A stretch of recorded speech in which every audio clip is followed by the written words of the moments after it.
ओम नमो भगवते वासुदेवाय। ओम नमो भगवते वासुदेवाय। ओम नमो भगवते वासुदेवाय।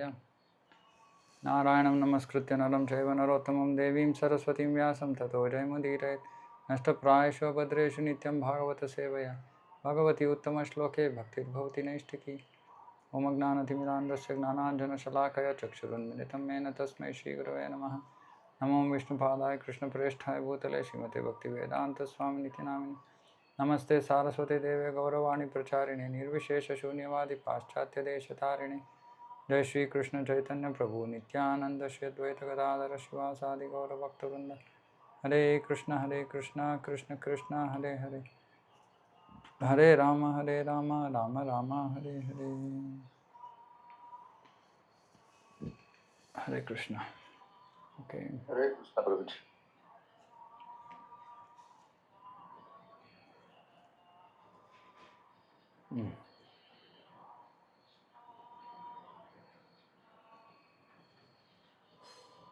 ಓಕೆ. ಶ್ರೀಮದ್ ಭಾಗವತ ಸ್ಕಂದ 1 ಅಧ್ಯಾಯ 3 ಶ್ಲೋಕ 24 ನೆನ್ನೆ ಓದಿದ್ವಿ. ಮತ್ತೆ ಇನ್ನೊಂದು ಸತಿ ಭಾವಾರ್ಥ ತುಂಬ ಉದ್ದ ಭಾವಾರ್ಥ ಆಯಿತು. ಸೊ ಅದನ್ನು ತಿರ್ಗಾ ಓದೋಣ. ತತಃ ಕಲೌ ಸಂಪ್ರವೃತ್ತೆ ಸಮೋಹಾಯ ಸುರದ್ವಿಷಾಂ ಬುದ್ಧೋ ನಾಮ್ನಾಂಜನಸ್ಸುತಃ ಕೀಕಟೇಶು ಭವಿಷ್ಯತಿ. ಓದಿದ್ವಿ ಇದನ್ನು. ಕಲಿಯುಗದ ಪ್ರಾರಂಭದಲ್ಲಿ ಭಗವಂತ ಬುದ್ಧ ಅಂಜನಳ ಮಗನಾಗಿ ಬುದ್ಧನ ಹೆಸರಿನಲ್ಲಿ ಅವನು ಪ್ರಕಟ ಆಗ್ತಾನೆ ಗಯಾ ಪ್ರಾಂತ್ಯದಲ್ಲಿ. ಉದ್ದೇಶ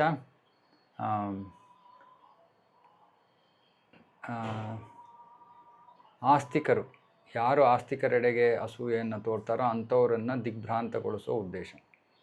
ಅಂದರೆ ಭಗವಂತನನ್ನು ನಂಬೋರು ಯಾರು ಭಗವಂತನ ನಂಬೋರು ಇರ್ತಾರೋ ಅವರೆಡೆಗೆ ಯಾರು ಅಸೂಯಾಪರರಾಗಿರ್ತಾರೋ ಅಂಥವರ ದಾರಿ ತಪ್ಪಿಸೋದಕ್ಕೆ ಭಗವಂತ ಪ್ರಕಟ ಆಗ್ತಾನೆ. ಭಾವಾರ್ಥ ಪ್ರಭುಪಾದರಲ್ಲಿ ಬರೀತಾ ಇದ್ದಾರೆ, ಗಯಾ ಬಿಹಾರಿನಲ್ಲಿ ಅಂಜನ ಮಗನಾಗಿ ಭಗವಂತ ಬುದ್ಧ, ಬಹಳ ಪ್ರಬಲವಾದ ಅವತಾರ, ಭಗವಂತನ ಅವತಾರ, ಅಲ್ಲಿ ಪ್ರಕಟ ಆಗ್ತಾನೆ ಭಗವಂತ. ಮತ್ತು ಅವನು ತನ್ನದೇ ಆದ ಒಂದು ಅಹಿಂಸೆಯ ವಿಚಾರವನ್ನು ಪ್ರಚಾರ ಮಾಡ್ತಾನೆ. ಮತ್ತು ವೇದಗಳಲ್ಲಿ ಅನುಮೋದಿಸಲಾಗಿರುವಂತಹ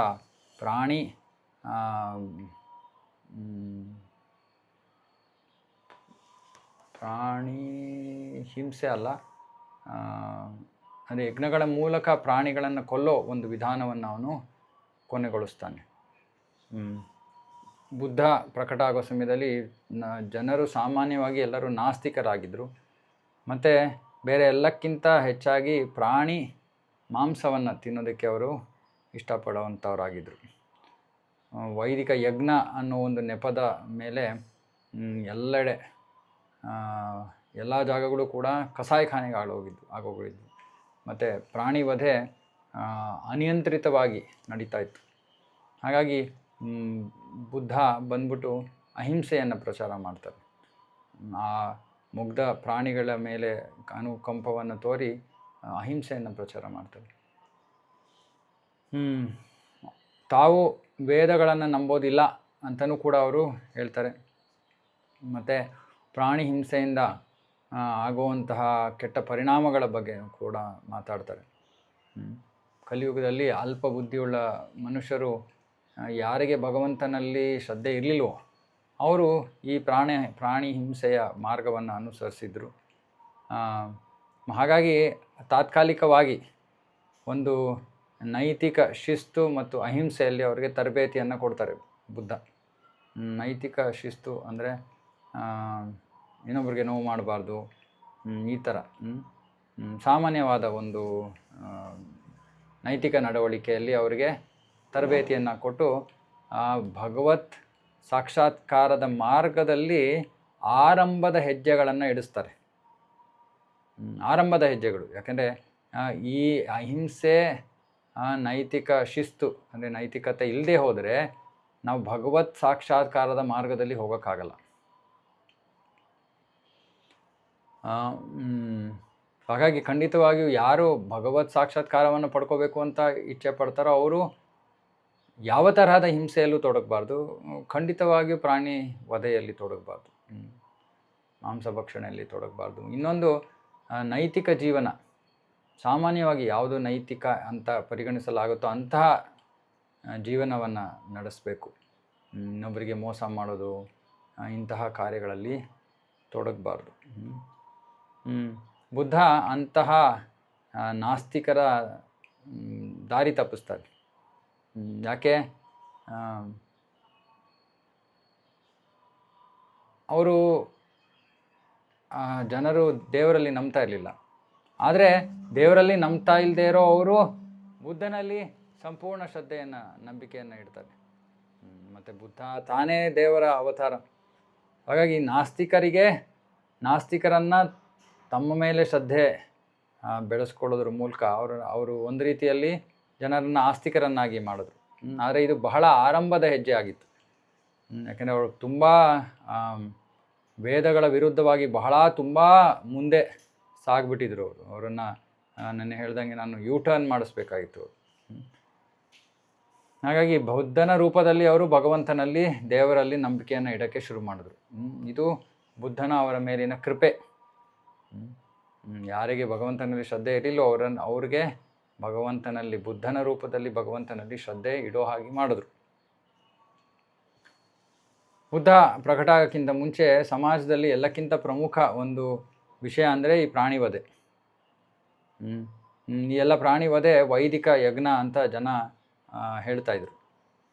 ಹಾಗಾಗಿ ವೇದಗಳನ್ನೇ ಸ್ವೀಕಾರ ಮಾಡಲಿಲ್ಲ ಅಂದರೆ, ಹಾಗಾಗಿ ಅದರ ಆಧಾರದ ಮೇಲೆ ಈ ಪ್ರಾಣಿವಧೆಯು ಕೂಡ ನಿಲ್ಲಬೇಕಾಗಿತ್ತು.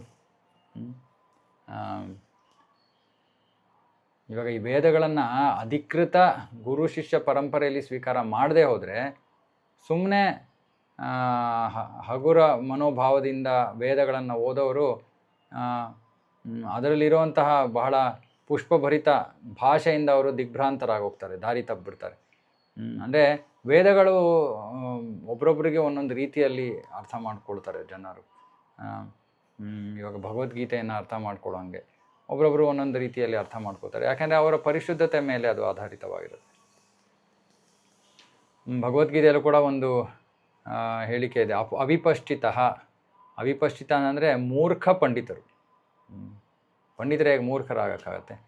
ನಾನೇ ನಿಜವಾಗ್ಲೂ ಅವ್ರು ಪಂಡಿತರೇ ಅಲ್ಲ, ಮೂರ್ಖರು, ಆದರೆ ಪಂಡಿತರ ಸೋಗು ಹಾಕ್ತಾ ಇರುವಂಥವ್ರು. ಅಂಥವರು ಅವ್ರಿಗೆ ಆಧ್ಯಾತ್ಮಿಕ ಈ ಗುರು ಶಿಷ್ಯ ಪರಂಪರೆ ಅಥವಾ ಅಧಿಕೃತವಾದ ಮೂಲಗಳಿಂದ ಆಧ್ಯಾತ್ಮಿಕ ಜ್ಞಾನವನ್ನು ಪಡ್ಕೋಬೇಕು ಅಂತ ಅವರಿಗೆ ಕಾಳಜಿ ಇಲ್ಲ. ಹಾಗಾಗಿ ಅವರು ಖಂಡಿತವಾಗಿಯೂ ವೇದಗಳನ್ನು ಓದಿ ತಪ್ಪು ದಾರಿಯನ್ನು ಹಿಡಿತಾರೆ. ಆಗ ಆಗಿದ್ದದೇ, ಇವ್ರು ಯಾರು ಗುರು ಶಿಷ್ಯ ಪರಂಪರೆಯಲ್ಲಿ ಜ್ಞಾನವನ್ನು ಸ್ವೀಕಾರ ಮಾಡಲಿಲ್ಲ, ತಮಗಿಷ್ಟ ಬಂದಂಗೆ ತಮ್ಮ ಅನುಕೂಲಕ್ಕೆ ತಕ್ಕಂಗೆ ವೇದಗಳ ಉಪದೇಶವನ್ನು ಅವರು ತಿರ್ಚಿಬಿಟ್ಟು ಪ್ರಾಣಿವಧೆ ಒಂದು ಸಾಮಾನ್ಯವಾದ ರೂಢಿಯಾಗೋಯ್ತು. ಅವರಿಗೆ ನಿಜವಾಗ್ಲೂ ಜ್ಞಾನದ ಯಾವ ಆಳವಾದ ಜ್ಞಾನ ಇಲ್ಲ.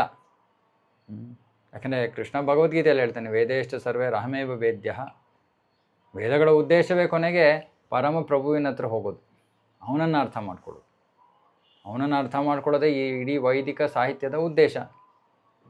ಪರಮಪ್ರಭು, ಆತ್ಮ, ಈ ಜಗತ್ತಿನ ಪರಿಸ್ಥಿತಿ, ಸೃಷ್ಟಿ, ಈ ಎಲ್ಲ ವಿಷಯಗಳ ನಡುವಿನ ಒಂದು ಸಂಬಂಧ, ಇವೆಲ್ಲವನ್ನು ಅರ್ಥ ಮಾಡಿಸೋದೇ ವೈದಿಕ ಸಾಹಿತ್ಯದ ಉದ್ದೇಶ. ಯಾಕೆಂದರೆ ಆ ಒಂದು ಸಂಬಂಧ ತಿಳ್ಕೊಂಡ ತಕ್ಷಣ ಆ ಸಂಬಂಧಕ್ಕೆ ಅನುಗುಣವಾದ ಕಾರ್ಯಗಳು, ಅಂದರೆ ಭಗವಂತ ಸ್ವಾಮಿ, ನಾನು ಅವನ ಸೇವಕ.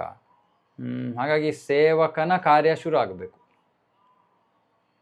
ಮತ್ತು ಆ ಕಾರ್ಯದಿಂದ ಅಂತಿಮವಾದ ಜೀವನದ ಅಂತಿಮವಾದ ಗುರಿಯಾದ ಭಗವದ್ಧಾಮವನ್ನು ಪಡಿಬೋದು.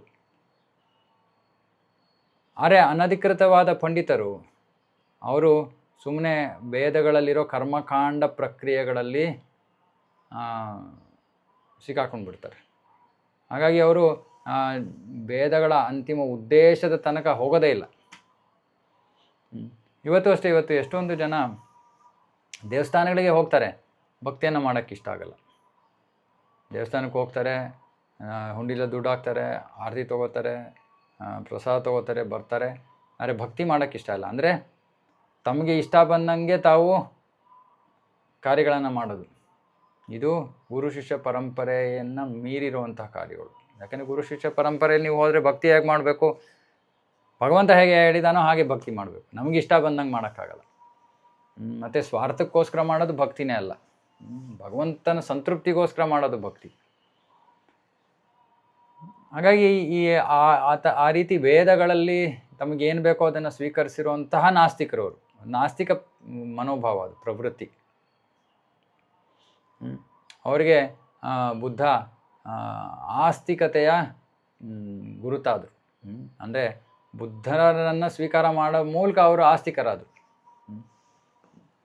ಹಾಗಾಗಿ ಮೊಟ್ಟ ಮೊದಲ ಕೆಲಸ ಬುದ್ಧ ಮಾಡಿದ್ದೇನು, ಆ ಪ್ರಾಣಿ ವಧೆಯನ್ನು ನಿಲ್ಲಿಸೋದು. ಯಾಕೆಂದರೆ ಭಾಗವತದಲ್ಲಿ, ಈಶೋಪನಿಷದಲ್ಲಿ ಹೇಳ್ತಾರೆ, ಈ ಪ್ರಾಣಿಗಳನ್ನು ಕೊಲ್ಲೋರು ಆತ್ಮಹನ ಅಂತ. ಆತ್ಮಹನ ಅಂದರೆ ತಮ್ಮ ಆತ್ಮವನ್ನೇ ಕೊಂದ್ಕೋತಾ ಇದ್ದಾರೆ. ಯಾಕೆ? ಭಗವದ್ಧಾಮಕ್ಕೆ ಹೋಗೋಕ್ಕೆ ಸಾಧ್ಯನೇ ಇಲ್ಲ ಇವರು. ಎರಡು ತರಹದ ಪ್ರಾಣಿ ವಧೆ ಮಾಡುವಂಥವರು ಅಲ್ಲಿ ಎರಡು ವರ್ಗ. ಮೊದಲು ಆತ್ಮವನ್ನು ಕೊಲ್ಲೋರು, ಎರಡನೇದು ಪ್ರಾಣಿಗಳನ್ನು ಕೊಲ್ಲೋರು. ಇಬ್ಬರೂ ಕೂಡ ಪ್ರಾಣಿಘಾತಕರು, ಪ್ರಾಣಿಯನ್ನು ಕೊಲ್ತಾ ಇರೋರು. ಅವರು ಭಗವದ್ಧಾಮಕ್ಕೆ ಹೋಗೋಕ್ಕೆ ಸಾಧ್ಯ ಇಲ್ಲ. ಮತ್ತು ಪರೀಕ್ಷಿತ ಮಹಾರಾಜರು ಹೇಳ್ತಾರೆ, ಈ ಪ್ರಾಣಿಯನ್ನು ಕೊಲ್ಲೋರು ಅಲೌಕಿಕ ಸಂದೇಶದೆಡೆಗೆ ಅವರಿಗೆ ರುಚಿ ಬರೋದಿಲ್ಲ. ಅವರಿಗೆ ಭಗವಂತನ ಸಂದೇಶವನ್ನು ಕೇಳೋದಕ್ಕೆ ಅವ್ರಿಗೆ ಆಸಕ್ತಿ ಬರೋದಿಲ್ಲ.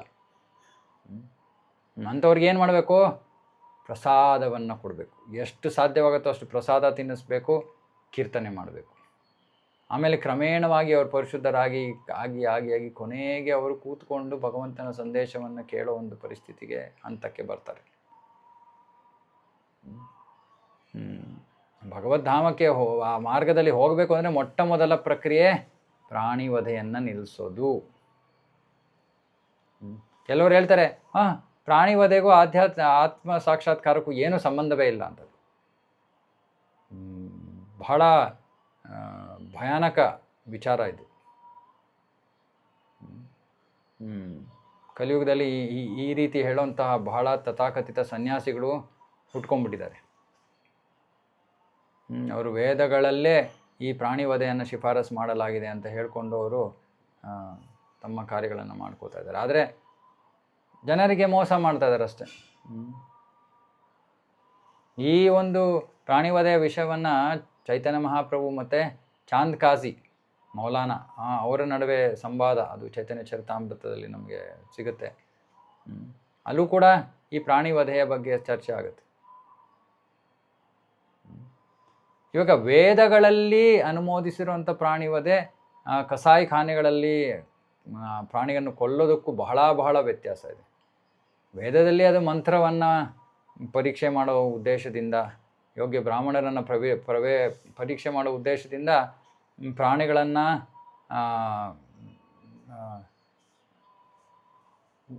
ಯಜ್ಞ, ಅಂದರೆ ಅವರನ್ನು ಯಜ್ಞಕ್ಕೆ ಅರ್ಪಣೆ ಮಾಡ್ತಾಯಿದ್ರು. ಉದ್ದೇಶ ತಕ್ಷಣ ಆ ಪ್ರಾಣಿ ಇನ್ನೊಂದು ಮನುಷ್ಯ ಜನ್ಮವನ್ನು ಪಡ್ಕೊಳ್ಳೋದು. ಈ ಥರ ಅದರ ಶಾಶ್ವತವಾದ ಪ್ರವಾಸದಲ್ಲಿ ಅಥವಾ ಜೀವನದ ಒಂದು ಪ್ರಯಾಣದಲ್ಲಿ ಅದನ್ನು ಉನ್ನತ ಮಟ್ಟದ ಒಂದು ದೇಹ ಕೊಡೋ ಉದ್ದೇಶ. ಅದರ ಮೂಲಕ ಮಂತ್ರ ಉಚ್ಚಾರಣೆಯನ್ನು ಪರೀಕ್ಷೆ ಮಾಡಲಾಗ್ತಾಯಿತ್ತು. ಆದರೆ ಇಂದ್ರಿಯ ಭೋಗಕ್ಕೋಸ್ಕರ, ನಾಲಿಗೆ ತೃಪ್ತಿಗೋಸ್ಕರ ಕೊಲ್ಲೋದು ಪಾಪ. ಸುಮ್ಮನೆ ಹಾಗಾಗಿ ವೇದಗಳ ನೆಪ ಇಟ್ಕೊಂಡು ಅವರು ಪ್ರಾಣಿಗಳನ್ನು ಕೊಲ್ತಾ ಇದ್ರು.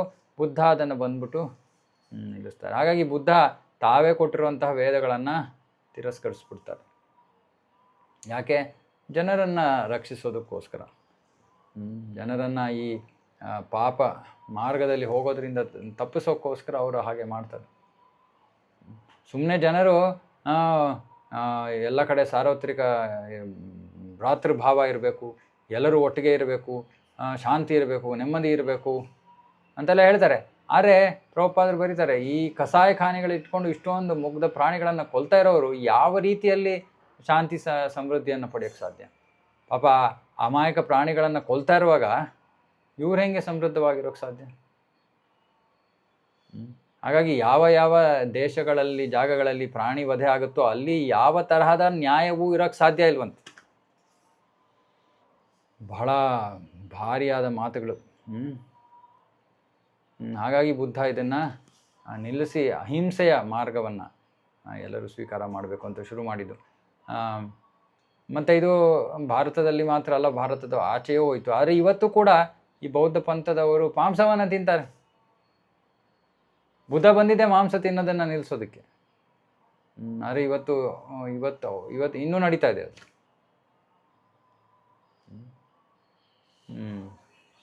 ತಾತ್ವಿಕವಾಗಿ ಬುದ್ಧನ ತತ್ವ ನಾಸ್ತಿಕತೆ. ಯಾಕೆಂದರೆ ಅದರಲ್ಲಿ ಪರಮಪ್ರಭುವಿನ ಮಾತಿಲ್ಲ, ಪರಮಪ್ರಭುವಿನ ಸ್ವೀಕಾರ ಇಲ್ಲ, ಮತ್ತು ವೇದಗಳನ್ನು ನಿರಾಕರಿಸಲಾಗಿದೆ. ಅರೆ ಇದು ಬರೀ ಸುಮ್ಮನೆ ಒಂದು ಭಗವಂತ ಒಂದು ಕಣ್ಣು ಮುಚ್ಚಿಸಿರೋದು ಅಥವಾ ಮರೆಮಾಚಿರೋದು ಅಷ್ಟೇ. ನಿಜ ಸ್ಥಿತಿಯನ್ನು ಮರೆಮಾಚಿದಾನಷ್ಟೇ. ಯಾಕೆಂದರೆ ಅವನು ದೇವೋತ್ತಮ ಪರಮಪುರುಷನ ಅವತಾರ. ಹಾಗಾಗಿ ವೇದಗಳನ್ನು ಕೊಟ್ಟಿರೋನೇ ಅವನು.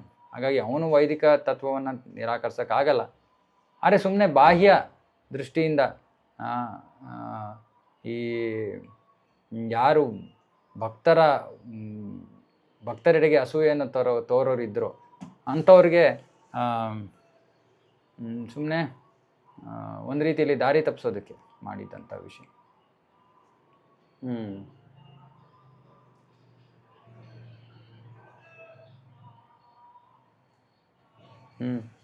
ಅದು ಬಾಹ್ಯವಾದದ್ದು. ಇಲ್ಲಾಂದರೆ ಬುದ್ಧನನ್ನು ಮಹಾವೈಷ್ಣವ ಆಚಾರ್ಯರು ಹೊಗಳ್ತಾ ಇರಲಿಲ್ಲ ಅಥವಾ ಹಾಡು ಹೊಗಳ್ತಾ ಇರಲಿಲ್ಲ ಅವರು.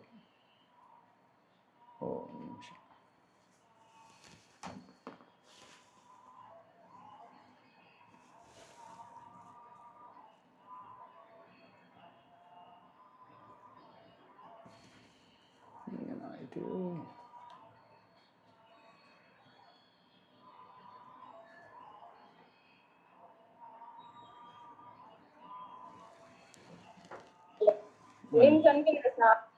ಒಂದು ನಿಮಿಷ.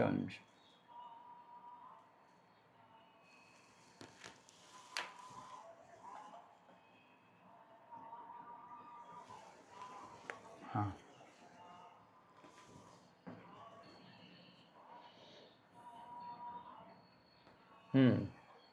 ಜಯದೇವ ಗೋಸ್ವಾಮಿಯವರು ದಶಾವತಾರ ಸ್ತೋತ್ರ ಅಂತ ಬರೆದಿದ್ದಾರೆ. ದಶಾವತಾರ ಸ್ತೋತ್ರದಲ್ಲಿ ಬುದ್ಧನನ್ನು ಕೂಡ ಅವರು ಬುದ್ಧನ ಗುಣಗಾನವನ್ನು ಮಾಡ್ತಾರೆ. ಹಾಗಾಗಿ ಬುದ್ಧ ಭಗವಂತನ ಅವತಾರವೇ, ಆದರೆ ಬಾಹ್ಯವಾಗಿ ವೇದಗಳನ್ನು ನಿರಾಕರಿಸ್ತಾರೆ. ಉದ್ದೇಶ ಆ ವೇದಗಳ ಆಧಾರದ ಮೇಲೆ ಪ್ರಾಣಿ ಹತ್ಯೆಯನ್ನು ಮಾಡ್ತಾ ಇದ್ದಂತಹ ಜನರನ್ನು ರಕ್ಷಿಸೋದಕ್ಕೆ, ಅವರಿಗೆ ಸರಿಯಾದ ಮಾರ್ಗದಲ್ಲಿ ಕರ್ಕೊಂಡು ಬರೋದಕ್ಕೆ. ಆಮೇಲೆ ನೆನ್ನೆ ವರ್ಣನೆ ಮಾಡಿದೆ. ಆಮೇಲೆ ಶಂಕರಾಚಾರ್ಯರು ಬರ್ತಾರೆ. ಶಂಕರಾಚಾರ್ಯರು ಈ ಬೌದ್ಧ ಪಂಥದವರನ್ನು ಭಾರತದಿಂದ ಹೊರಗಾಕ್ತಾರೆ. ಮತ್ತು ತಮ್ಮ ವಾದ ನಿರಾಕಾರ ವಾದವನ್ನು ಅವರು ಮಂಡಿಸ್ತಾರೆ. ಮತ್ತು ಅದಾದಮೇಲೆ ರಾಮಾನುಜಾಚಾರ್ಯರು, ಆಮೇಲೆ ಮಧ್ವಾಚಾರ್ಯರು, ಕೊನೆಗೆ ಚೈತನ್ಯ ಮಹಾಪ್ರಭುಗಳು ಬರ್ತಾರೆ.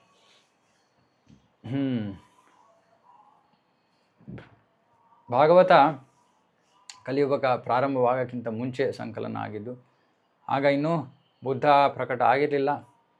ಆದರೆ ಭಾಗವತ ಬುದ್ಧ ಪ್ರಕಟ ಆಗೋ ಒಂದು ವಿಷಯದ ಮುನ್ಸೂಚನೆಯನ್ನು ನೀಡ್ತಾ ಇದೆ. ಹಾಗಾಗಿ ಇದು ಅಧಿಕೃತವಾದ ಶಾಸ್ತ್ರ ಅನ್ನೋದನ್ನು ನಾವು ತಿಳ್ಕೊಬೋದು.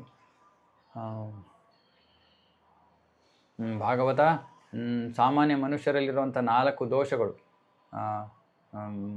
ತಪ್ಪು ಮಾಡೋದು, ಭ್ರಮೆಗೆ ಒಳಗಾಗೋದು, ಮೋಸ ಮಾಡೋದು ಮತ್ತು ಅಪರಿಪೂರ್ಣತೆ, ಈ 4 ದೋಷಗಳು ಸಾಮಾನ್ಯ ಬದ್ಧ ಜೀವಿಗಳಲ್ಲಿರುವಂಥ ದೋಷಗಳು ಭಾಗವತದಲ್ಲಿ ಇಲ್ಲ. ಯಾಕೆಂದರೆ ಭಾಗವತವನ್ನು ಕೊಟ್ಟಿರೋದು ವ್ಯಾಸದೇವರು, ಅವರು ಕೂಡ ಭಗವಂತನ ಅವತಾರ. ಮತ್ತು ಇಂತಹ ಮುಕ್ತ ಆತ್ಮರು, ಅವರು ಈ ಎಲ್ಲ ದೋಷಗಳನ್ನು ಮೀರಿರೋಂಥವ್ರು.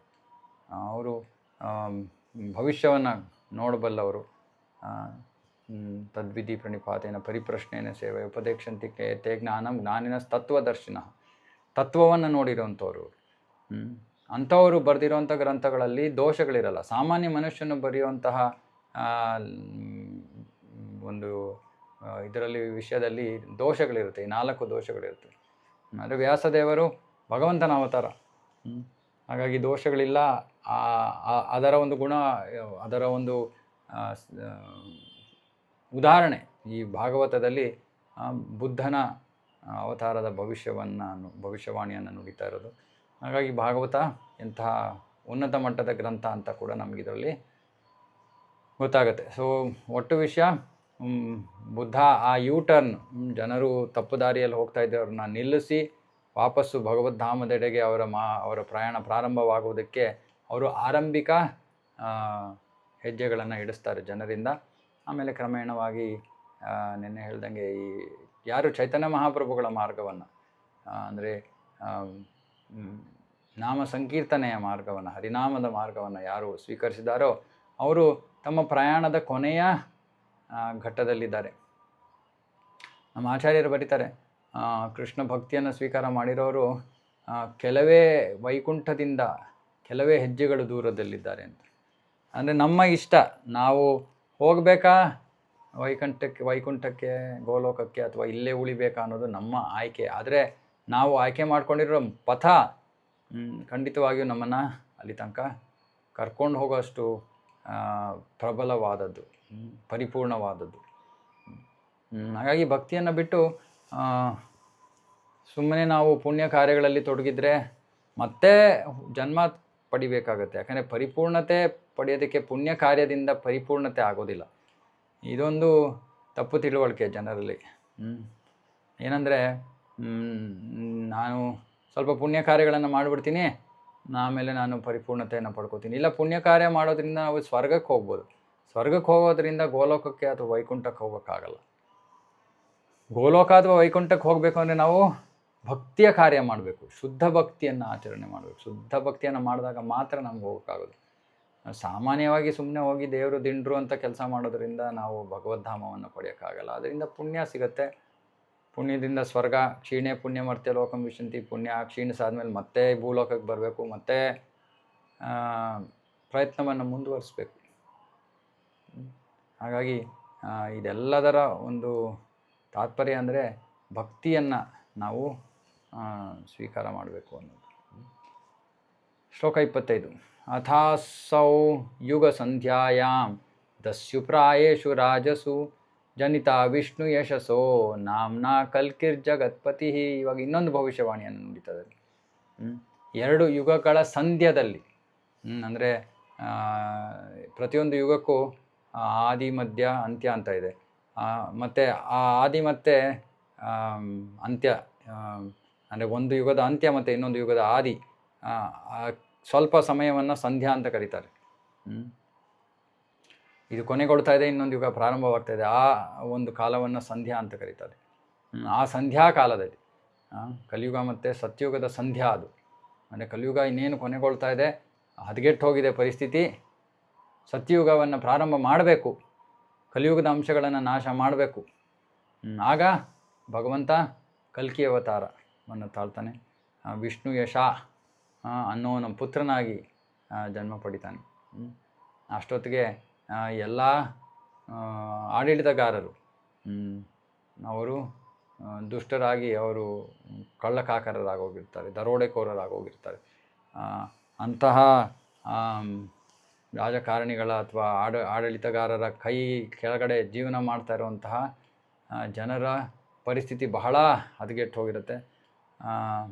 ಇನ್ನೂ ಧರ್ಮ ಅದಕ್ಕಿಂತ ಕ್ಷೀಣಿಸೋಕ್ಕೆ ಸಾಧ್ಯವಿಲ್ಲ ಅನ್ನೋ ಸಮಯ ಬಂದಿರುತ್ತೆ. ಆಗ ಕಲ್ಕಿ ಅವತರಿಸಿ ಸತ್ಯಯುಗವನ್ನು ಪ್ರಾರಂಭ ಮಾಡ್ತಾನೆ.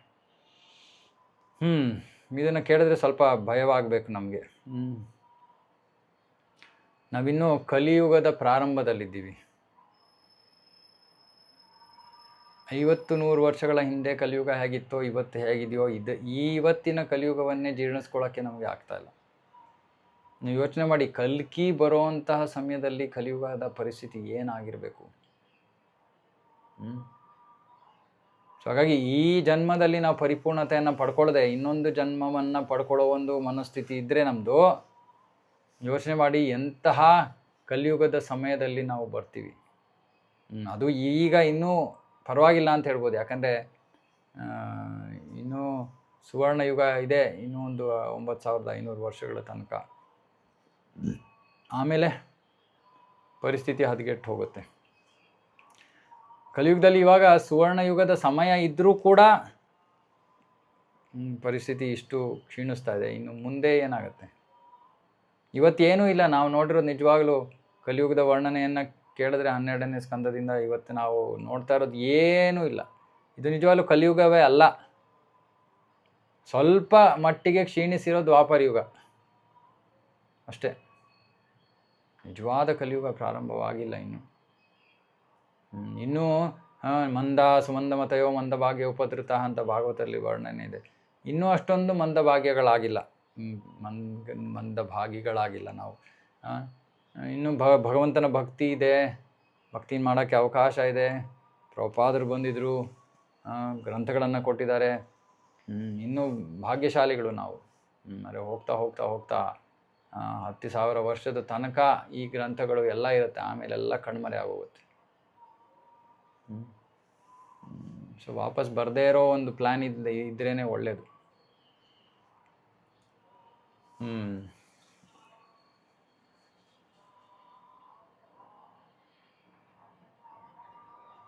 ಪ್ರಭುಪಾದ ಇಲ್ಲಿ ಬರ್ತಾರೆ, ಇನ್ನೂ 4,27,000 ವರ್ಷ ಬಾಕಿ ಇದೆ ಕಲಿಯುಗದ್ದು. ಹಾಗಾಗಿ ಈ ಯುಗದ ಅಂತ್ಯದಲ್ಲಿ ಕಲ್ಕಿ ಬರ್ತಾರೆ. ಅದನ್ನು ಕೂಡ ಆ ಮುನ್ಸೂಚನೆಯನ್ನು ಕೂಡ ಭಾಗವತ ನೀಡ್ತಾ ಇದೆ. ಅವರ ತಂದೆ ವಿಷ್ಣು ಯಶ ಬ್ರಾಹ್ಮಣ ಪಂಡಿತರು, ಮತ್ತು ಅವರು ಹುಟ್ಟುವಂಥ ಹಳ್ಳಿಯ ಹೆಸರು ಕೂಡ ಕೊಟ್ಟಿದ್ದಾಳೆ, ಶಂಬಲ ಅಂತ. ಶಂಬಲ ಅಂದರೆ ಯಾರೋ ಬಂದು ಸುಮ್ಮನೆ ನಾನು ಭಗವಂತನ ಅವತಾರ ಅಂತ ಹೇಳಂಗಿಲ್ಲ.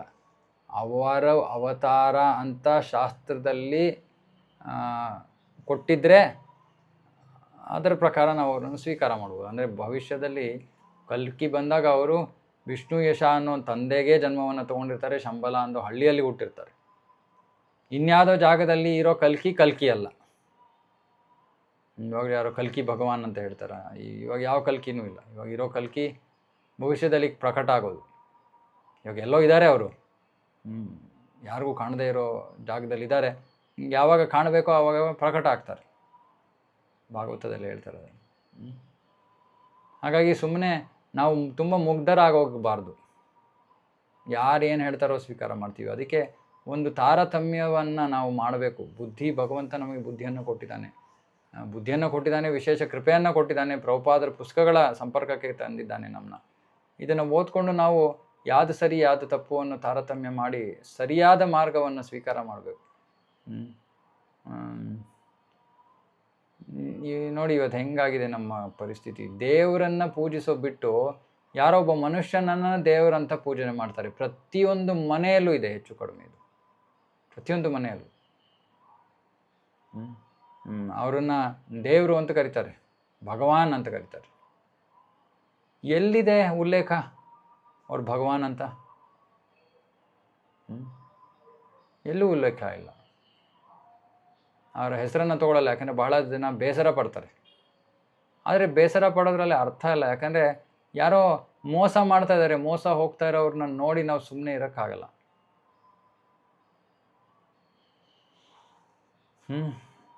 ನಾನು ಹೇಳ್ತಾ ಇರೋದು ಸಾಯಿಬಾಬಾ. ಅವರು ಯಾವ ದೇವರು ಅಲ್ಲ.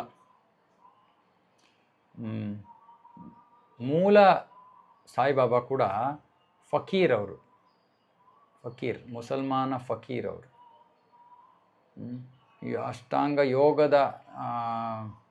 ಯೋಗವನ್ನು ಮಾಡಿ ಸಿದ್ಧಿಗಳನ್ನು ಪಡ್ಕೊಂಡಿರೋರು. ಈ ಥರ ಜನರಿಗೆ ಸಾಮಾನ್ಯವಾಗಿ ಅದ್ಭುತ ಅನ್ನೋ ವಿಷಯಗಳನ್ನು ಮಾಡ್ಬೋದು. ಇದೇನೂ ಇಲ್ಲ ಅವ್ರು ಮಾಡಿದ್ದು.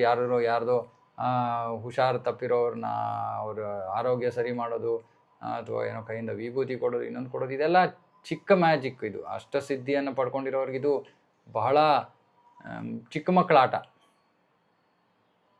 ಅಂಥ ಚಿಕ್ಕ ಮಕ್ಕಳ ಆಟವನ್ನು ನೋಡಿ ನಾವು ಅವರೇ ದೇವರು ಅಂತ ಅಂದ್ಕೊಂಡ್ಬಿಡ್ತೀವಿ. ದೇವರ ಪರಿಸ್ಥಿತಿ ಸ್ಥಾನ ಏನು ಅಂತ ನಮಗೆ ಅರ್ಥನೇ ಆಗಿಲ್ಲ ಅಂತ ಅರ್ಥ. ಮತ್ತು ಅವರು ಭಗವಾನ್ ಅಂತಾರೆ, ನಾವು ಅದನ್ನು ಸ್ವೀಕಾರ ಮಾಡ್ತೀವಿ. ಹಾಡ್ಕೊಂಡು ಹೋಗ್ತಾರೆ ಬೀದಿಯಲ್ಲಿ.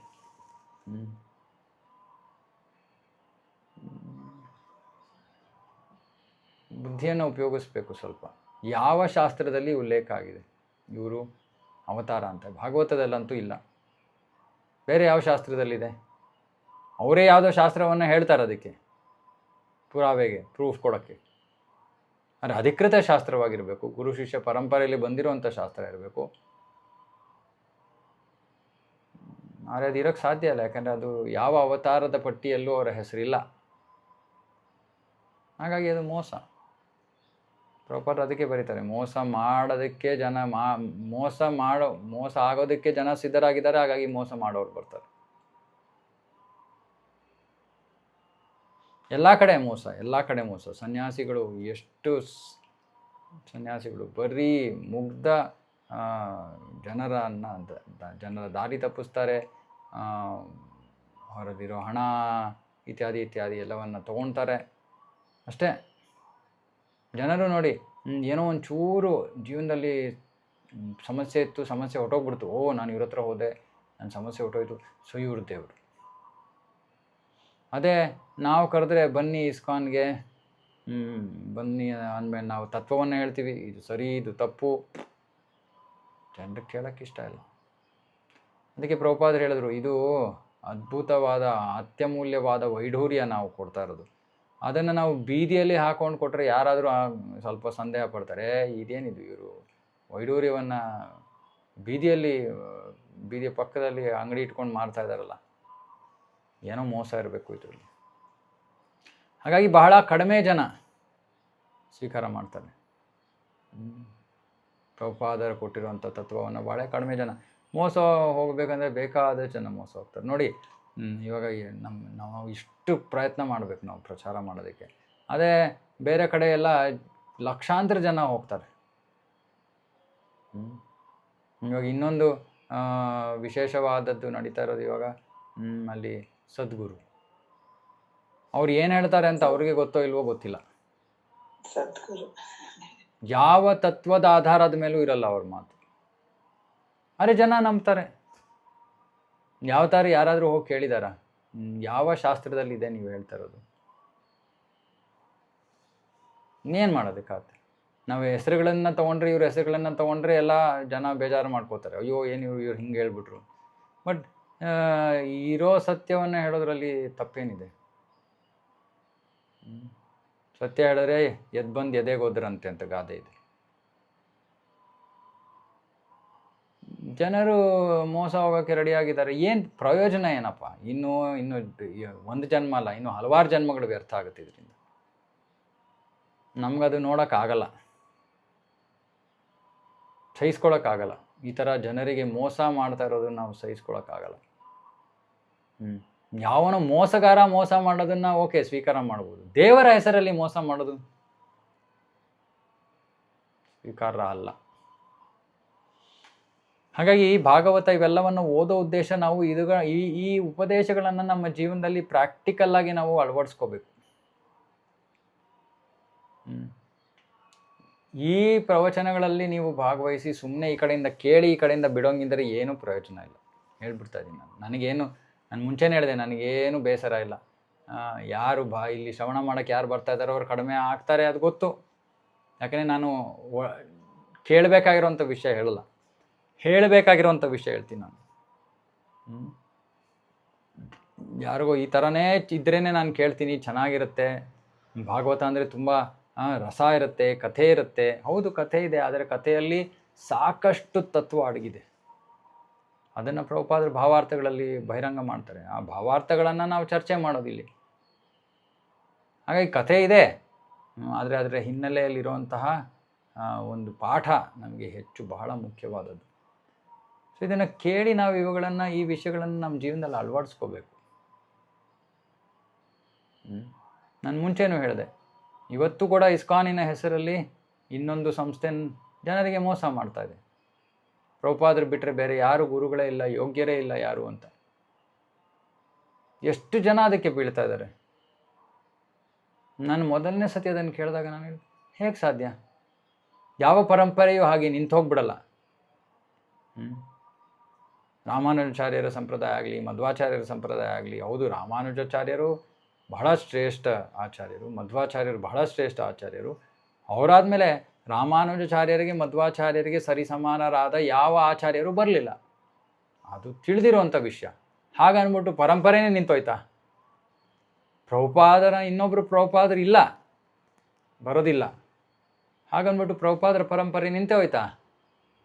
ಪ್ರಭುಪಾದರು ಬಂದು ಇಷ್ಟೊಂದು ಗುರು ಶಿಷ್ಯ ಪರಂಪರೆ ಅಂತ ಬರೀತಾರೆ ಪುಸ್ತಕಗಳಲ್ಲಿ. ಗುರು ಶಿಷ್ಯ ಪರಂಪರೆಯನ್ನೇ ಮುಂದುವರ್ಸೋದು ಬದಲು ಅವ್ರು ನಿಲ್ಸಕ್ಕೆ ಬಂದ್ರಾ? ತರ್ಕನೇ ಇಲ್ಲ ಇದರಲ್ಲಿ. ಇಂಥ ತರ್ಕರಹಿತ ವಿಷಯಗಳನ್ನು ಜನರು ಕಣ್ಣು ಮುಚ್ಕೊಂಡು ಸ್ವೀಕಾರ ಮಾಡ್ತಾರೆ. ಅವರಿಗೆ ನಾವು ಪ್ರೋತ್ಸಾಹ ಮಾಡೋದು, ಅವರಿಗೆ ಸಪೋರ್ಟ್ ಮಾಡೋದು, ಪ್ರಭುಪಾದರ ವಿರುದ್ಧ ನಾವು ಹೋಗ್ತಾ ಇರೋದು. ಯಾಕಂದರೆ ಪ್ರಭುಪಾದರು ಇದನ್ನು ಎಲ್ಲರಿಗೂ ಹಂಚಬೇಕು. ಪ್ರಭುಪಾದರು ಹೇಳಿದ್ರು, ಎಲ್ಲರೂ ಯಾರು ಯಥಾರೂಪವಾಗಿ ಕೃಷ್ಣ ಹೇಳಿರೋ ವಿಷಯವನ್ನು ಇನ್ನೊಬ್ಬರಿಗೆ ಕೊಡ್ತಾರೋ ಅವರು ಗುರು. ಚೈತನ್ಯ ಮಹಾಪ್ರಭುಗಳು ಹೇಳಿದ್ರು, ಯಾರೇ ದೇಖೋ ತಾರೇ ಕಹೋ ಕೃಷ್ಣೋಪದೇಶ, ಅಮಾಯ ಆಜ್ಞಾಯ ಹೋಯ್ ತಾರಾ ಈ ದೇಶ. ನನ್ನ ಆಜ್ಞೆಯ ಪ್ರಕಾರ ಎಲ್ಲರೂ ಗುರುಗಳಾಗಿ ಅಂತ ಚೈತನ್ಯ ಮಹಾಪ್ರಭುಗಳು ಹೇಳಿದ್ರು. ಮತ್ತೆ ಹೇಗೆ ಹೇಳುತ್ತಾರೆ ಇವರು? ಪ್ರಭುಪಾದರು ಒಬ್ಬರೇ ಕೊನೆ ಗುರು, ಇನ್ಯಾರು ಗುರುಗಳೇ ಇಲ್ಲ. ಯಾವ ಆಧಾರದ ಮೇಲೆ ಹೇಳ್ತಾ ಇದ್ದಾರೆ? ಯಾವುದೋ ಒಂದು ಪತ್ರ ಬರೆದಿದ್ರಂತೆ ಪ್ರಭುಪಾದರು. ಅದರ ಹಿಂದೆ ಮುಂದೆ ಏನಾಯಿತು ಅದು ಯಾರಿಗೂ ಹೇಳಲ್ಲ. ಮುಗ್ಧ ಜನರಿಗೆ ಮೋಸ ಹೋಗ್ತಾ ಇದ್ದಾರೆ ಜನ. ಏನೋ ಪರಿಣಾಮ ಏನೋ ಪರಿಪೂರ್ಣತೆ ಸಿಗೋದಿಲ್ಲ ಅವ್ರಿಗೆ. ಯಾಕಂದರೆ ಅವ್ರಿಗೆ ಅವರ ಜೀವನದಲ್ಲಿ ಮಾರ್ಗದರ್ಶನ ಯಾರು ಕೊಡ್ತಾರೋ ಅವ್ರಿಗೆ. ಇವಾಗ ಇವರ ವಾದ ಏನು? ಪ್ರಭುಪಾದರಾದ್ಮೇಲೆ ಯಾರೂ ಯೋಗ್ಯ ಗುರುಗಳಿಲ್ಲ. ಓಕೆ, ಸರಿಯಪ್ಪ, ಆಯಿತು. ಒಂದು ಕ್ಷಣಕ್ಕೆ ಅದನ್ನು ಸರಿ ಅಂತ ಸ್ವೀಕಾರ ಮಾಡೋಣ. ಇವಾಗ ನಾನು ಭಕ್ತಿ ಮಾಡ್ತಾಯಿದ್ದೀನಿ, ನನಗೆ ಒಬ್ಬರು ಗುರುಗಳಿದ್ದಾರೆ. ಗುರುಗಳ ಪಾತ್ರ ಏನು? ಇವಾಗ ನನಗೆ ಗೊಂದಲ ಬಂದಾಗ, ಪ್ರಭುಪಾದರ ಪುಸ್ತಕ ಇದೆ, ನಾನು ಓದ್ತೀನಿ, ಆದರೂ ಕೂಡ ನನಗೆ ಏನು ಮಾಡಬೇಕು ಅಂತ ಒಂದೊಂದ್ಸತಿ ಗೊತ್ತಾಗಲ್ಲ, ಅಥವಾ ಇದು ಸರಿನೋ ತಪ್ಪೋ ಗೊತ್ತಾಗಲ್ಲ. ಯಾರು ಹೋಗಿ ಕೇಳಬೇಕು? ಅವಾಗ ನಾನು ಯಾರ ಹತ್ರ ಹೋಗಿ ಕೇಳ್ತೀನಿ? ನನ್ನ ಗುರುಗಳ ಹತ್ರ ಹೋಗಿ ಕೇಳ್ತೀನಿ. ಇವಾಗ ಅವರ ಪ್ರಕಾರ ಗುರುಗಳು ಪ್ರಭುಪಾದರು ಈಗ ಇಲ್ಲ. ಸೊ ನಾನಿವಾಗ ಅವರ ಮಾರ್ಗವನ್ನು, ರಿತ್ವಿಕ್ ಮಾರ್ಗವನ್ನು ಅನುಸರಿಸ್ತಾ ಇದ್ರೆ ನಾನು ಯಾರ ಹತ್ರ ಹೋಗಿ ಕೇಳಬೇಕು? ನನ್ನ ಸಮಸ್ಯೆಗಳಿಗೆ ಪರಿಹಾರ ಯಾರು ಕೊಡ್ತಾರೆ? ಅವರ ಸಂಸ್ಥೆಯಲ್ಲೇ ಯಾರೋ ಪ್ರಮುಖ ವ್ಯಕ್ತಿಗಳು ಅವ್ರು ಗುರು ಆಗ್ತಾರೆ, ಶಿಕ್ಷಾ ಗುರುಗಳಾಗ್ತಾರೆ.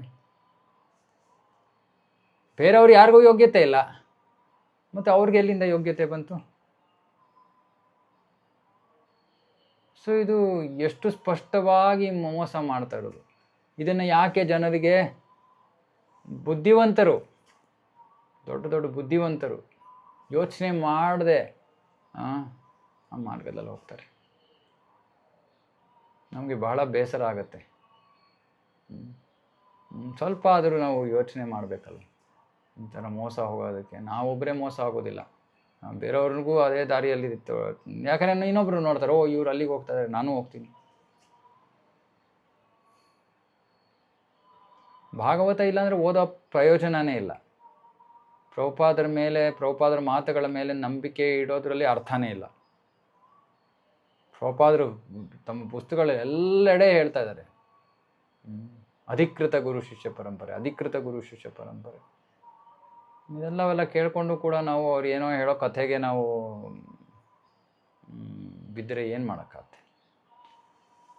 ಎನಿವೆ, ಸೊ ಈ ಅವತಾರಗಳ ಉದ್ದೇಶ ಏನು? ಬೇರೆಯವ್ರು ಯಾರೋ ಮೋಸ ಮಾಡಬಾರ್ದು, ಢೋಂಗಿ ಗುರುಗಳನ್ನು ಸ್ವೀಕಾರ ಮಾಡಬೇಡಿ ಅನ್ನೋ ಉದ್ದೇಶದಿಂದ ಇಷ್ಟೊಂದು ಆಳವಾದ ವಿಷಯಗಳನ್ನು ಪ್ರಭುಪಾದರು ಇಲ್ಲಿ ಚರ್ಚೆ ಮಾಡ್ತಾ ಇದ್ದಾರೆ. ಅಲ್ಲದೆ ಭಗವದ್ಗೀತೆಯಲ್ಲೂ ಕೂಡ ಪ್ರಭುಪಾದರು ಬರೀತಾರೆ, ಯಾವಾಗ ಅರ್ಜುನ ಕೃಷ್ಣ ವಿಶ್ವರೂಪವನ್ನು ತೋರಿಸ್ಬೇಕು ಅಂತ ಯಾಕೆ ಕೇಳ್ಕೊತಾನೆ?